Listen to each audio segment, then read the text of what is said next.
The Tupilaq claims its next victim, and the world now knows that the gigantic sea monster exists. We're going to talk about it in our review of Ice Canyon Monster number 2 from Blood Moon Comics. See you in 3.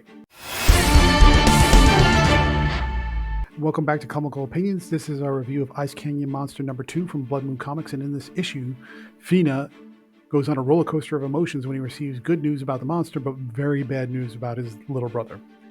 But before we get started, please like, share, comment, subscribe, hit that bell for notification. Let us know how we're doing. Your attention is greatly appreciated.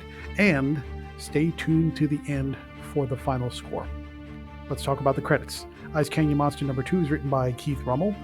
Art, colors, letters, and cover all done by Jonuel Ortega.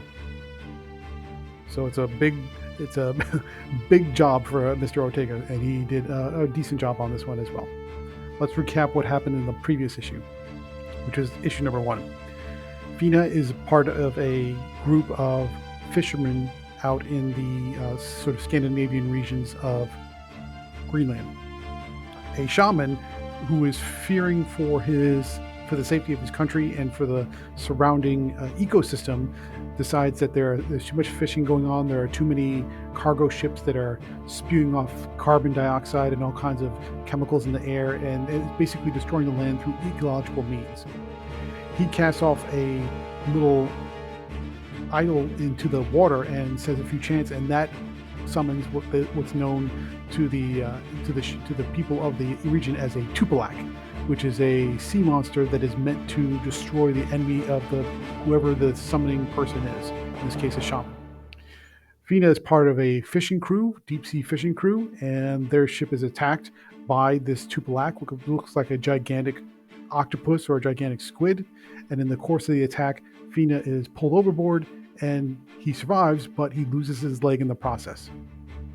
He's rescued and taken back to the shore for safety and for treatment, and in his drug-addled stupor, because he's under all kinds of pain medications and just coming out of surgery, he tries to tell his shipmates that there was a gigantic sea monster that attacked him, but they're not quite sure if they believe him or not. Meanwhile, the Tupilaq now goes out and starts attacking cargo ships, and in one case completely destroys the propellers of one ship and renders it adrift and completely helpless. That's the end of issue 1. Now let's pick up where it happens now in issue number 2. Fina is finally recovered enough to be more clear and more succinct about what happened to him, and he swears up and down that he was attacked by a giant sea monster. It looks like a giant octopus, but not quite. It's a monster of some sort. Meanwhile, a rescue crew is sent out to investigate what happened to the cargo ship that was rendered useless. A diving crew goes underneath. They see that the propellers have been crushed and smashed in ways that don't make any sense for a ship that's sailing out in the middle of the ocean. And while they're there, one of the divers sees the Tupilaq and it comes after him. He gets it on his body cam that's attached to his diving gear, but he comes up too fast, and at the same time the Tupilaq attacks the ship and turns it over, and the ship comes down on the diver and kills him, smashes him. His body's recovered, but absolutely he's dead, and the video camera footage from his diving gear captures the Tupilaq on video. Cut back to the hospital bed, and Fina is, and sort of there's a time jump skip back and forth. So the events of the diving crew actually happen before Fina is talking to his shipmates the following day after he's recovered from the surgery. And the crew says, well, now we believe you because the rescue ship and the rescue diving crew captured this sea monster on camera, and now we believe it. But the bad news is the person who was killed, a gentleman by the name of Ikana, is Fina's little brother. And so there we are. Fina's recovered. He's lost his leg, but he feels great because he's been vindicated that what he saw, what is not in his imagination. He saw a sea monster, and he's telling the truth, and now his shipmates believe him. But as soon as he gets that relief, he's pulled right back down again with the news that his brother has been killed by the same sea monster that attacked him. And that's where we leave off with the issue, as the sea monster now is roaming around the ocean shipping lanes, and their tugboats are trying to rescue the cargo ship, but the sea monster is now creating havoc, and everybody's aware of it. And that's where we leave off at the end of issue number 2. Fun fact, the Tupilaq is a mythological creature of Inuit origin, and the way it's summoned is exactly as the comic depicts, is a shaman or somebody wishing to summon the Tupilaq will take a small totem, a little carved item of a shape of some sort. They'll throw it into the ocean and then chant some kind of prayer, if you will, and that will summon the monster. And the idea is that the monster will attack anyone who's considered an enemy by the person that summoned it. And so it's drawing directly from Inuit mythology, and I can't say that it's accurate, but it's at least follows the mythological traditions of the Inuit people. What do we think about Ice Canyon Monster number 2 from Blood Moon Comics? The story flows a little bit better than the first issue, I think, because now we have a clearer understanding what's going on.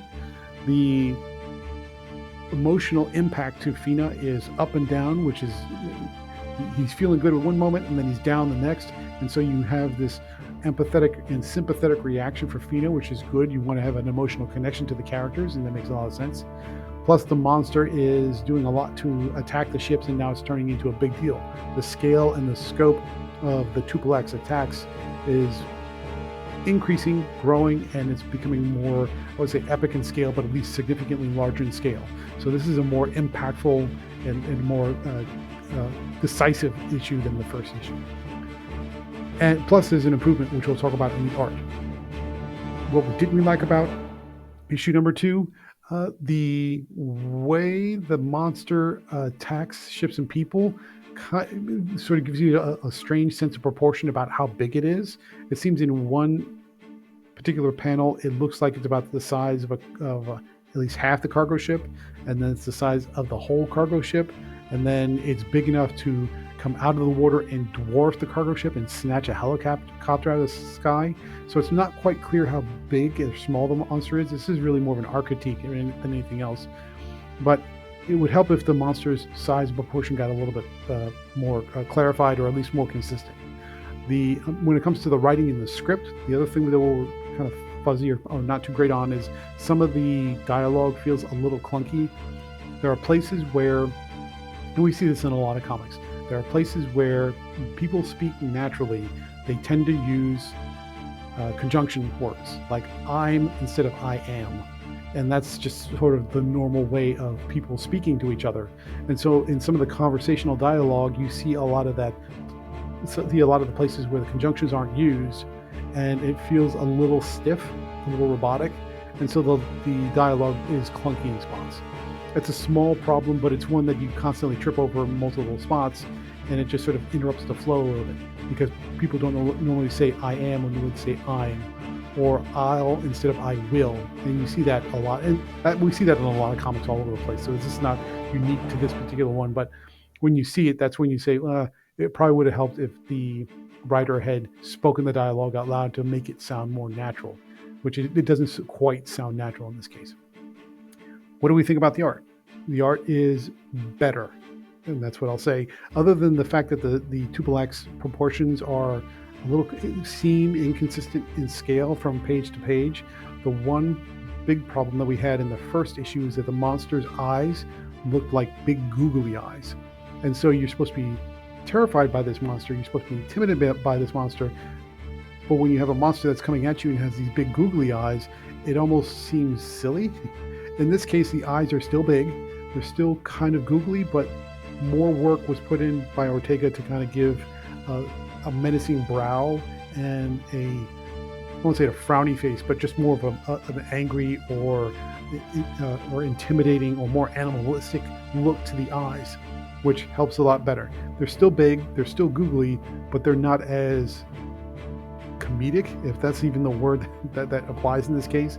They just don't seem as silly, and so that helps. You want to be intimidated by the monster. The monster definitely comes off as more intimidating in this issue.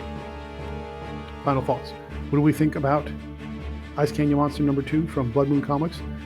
The narrative is clearer and it makes more sense now that we have a better idea what's going on, although there was a little bit of funkiness with the switching back and forth in timelines because they're a little bit out of sync, and the dialogue was a little clunky in spots.